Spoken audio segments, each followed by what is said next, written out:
অহা 8 তাৰিখৰ দিনা আমাৰ মৰমৰ শিল্পী জুবিন গাৰ্গ ডাঙৰীয়াৰ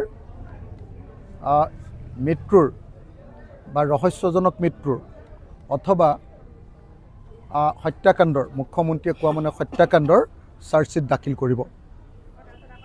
আৰু দুৰ্ভাগ্যজনকভাৱে সেইদিনাই অসম চৰকাৰে সেইদিনাই অসমলৈ এজন ৰকষ্টাৰক মাতি আনিছে যাতে আমাৰ জুবিনদাৰ বিষয়টো যাতে তল পৰি যায়।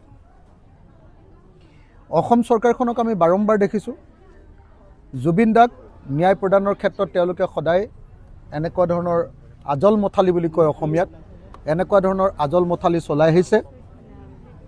অসম চৰকাৰখনে সদায় আমি দেখি আহিছোঁ যে জুবিনদাক ন্যায় দিবৰ চেষ্টা কৰা নাই।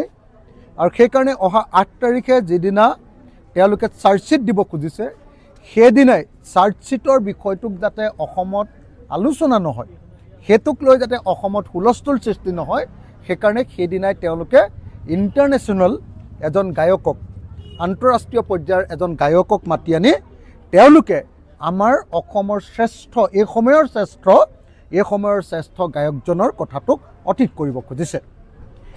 মই অতি স্পষ্টভাৱে আপোনালোকক জনাব খোজোঁ যে অসম চৰকাৰে যি ধৰণে চাৰ্জশ্বিট দিব খুজিছে এই চাৰ্জশ্বিটৰ পৰা কেতিয়াও কোনো পধ্যে জুবিন গাৰ্গে ন্যায় নাপায় আৰু জুবিন গাৰ্গৰ হত্যাকাৰীবিলাকে কেতিয়াও ফাঁচি কাঠত নলমে। তাৰ কাৰণটো হ'ল যে হত্যাকাণ্ডৰ বিচাৰ কৰিবলৈ হ'লে সদায় প্লেচ অফ অকাৰেঞ্চ বা য'ত হত্যাকাণ্ড সংঘটিত হৈছে তাত গৈ তদন্ত কৰিব লাগে। কিন্তু আপোনালোকে সকলোৱে জানে যে এতিয়ালৈকে জুবিন গাৰ্গৰ তদন্ত কৰি থকা তদন্তকাৰী গ্ৰুপটোৰ যি IO ইনভেষ্টিগেশ্যন অফিচাৰ অথবা CIO চিফ ইনভেষ্টিগেটিং অফিচাৰ তেওঁলোক কোনেও এতিয়ালৈকে ছিংগাপুৰলৈ যোৱা নাই। গতিকে ছিংগাপুৰলৈ নগৈ গড়গাঁৱৰ বাতৰি দিবৰ কাৰণে যি চেষ্টা কৰিছে ইয়াৰ জৰিয়তে কেতিয়াও জুবিন গাৰ্গে ন্যায় নাপায়। গতিকে যি চাৰ্জশ্বিট দিব খুজিছে এই চাৰ্জশ্বিটৰ পৰা কেতিয়াও জুবিন গাৰ্গে প্ৰকৃত অৰ্থত ন্যায় নাপায়। দ্বিতীয়তে মুখ্যমন্ত্ৰীয়ে কৈছে যে তেওঁলোকে আপোনাৰ প্লেচ অফ অকাৰেঞ্চলৈ নগ'লেও আৰু লেটাৰ্ছ ৰগেটৰী বা লেটাৰ অফ ৰিকুৱেষ্ট কোৰ্টৰ জৰিয়তে নপঠিয়ালেও কেৱল MLATৰ জৰিয়তে অহা তথ্যৰ ভিত্তিতে আমাৰ অসমত জুবিন গাৰ্গৰ হত্যাকাৰীবিলাকক ছিংগাপুৰে দিয়া যি তথ্য MLATৰ জৰিয়তে ছিংগাপুৰ চৰকাৰে দিয়া যি তথ্য সেই তথ্য কোৰ্টত পেছ কৰি দিলেই শাস্তি হ'ব। কিন্তু আপোনালোকে সকলোৱে জানে যে ছিংগাপুৰ পুলিচে ইতিমধ্যে যিটো তদন্ত কৰিছে ছিংগাপুৰ পুলিচ ফ'ৰ্চ তেওঁলোকৰ তদন্তৰ প্ৰিলিমিনাৰী ৰিপৰ্টত কৈছে যে জুবিন গাৰ্গৰ মৃত্যুত কোনো ধৰণৰ গণ্ডগোল বা বেমেজালি নাই, ন' ফাউল প্লে বুলি কৈছে। ন' ফাউল প্লে, কোনো ধৰণৰ গণ্ডগোল কোনো ধৰণৰ বেমেজালি সংঘটিত হোৱা নাই। য'ত ছিংগাপুৰ চৰকাৰ বা ছিংগাপুৰ পুলিচে কোনো ধৰণৰ গণ্ডগোল হোৱা নাই বুলি ডকুমেণ্ট দিছে সেই ডকুমেণ্ট দি কেনেকৈ ইয়াত হত্যাকাণ্ড বুলি প্ৰমাণ কৰি প্ৰকৃত দোষীবিলাকক শাস্তি দিব এইটো এটা আমাৰ সকলোৰে কাৰণে এটা অজান সাঁথৰ।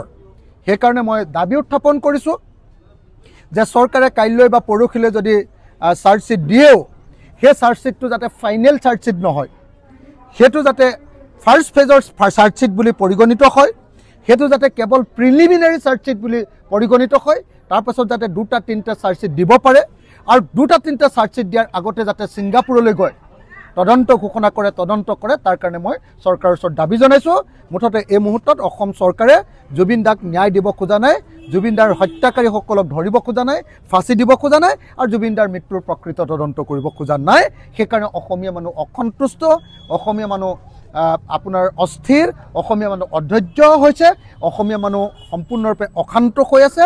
আৰু যদিহে আপোনালোকৰ আমাৰ অসমীয়া গায়ক, আমাৰ বিহু গায়ক কি নাম আছিলে গগৈ ডাঙৰীয়া, কি খগেন গগৈ ডাঙৰীয়া কোৱাৰ নিচিনাকৈ ইমান দিন ধৈৰ্য ধৰাৰ পাছতো অসমীয়া মানুহে ইমান দিন ধৈৰ্য ধৰাৰ পাছতো খগেন গগৈ ডাঙৰীয়া, বিহু সম্ৰাট খগেন গগৈ ডাঙৰীয়া কোৱাৰ নিচিনাকৈ যদিহে জুবিন গাৰ্গে ন্যায় নাপাৰে অসমত কিন্তু কুৰুক্ষেত্ৰ ৰণ হ'ব।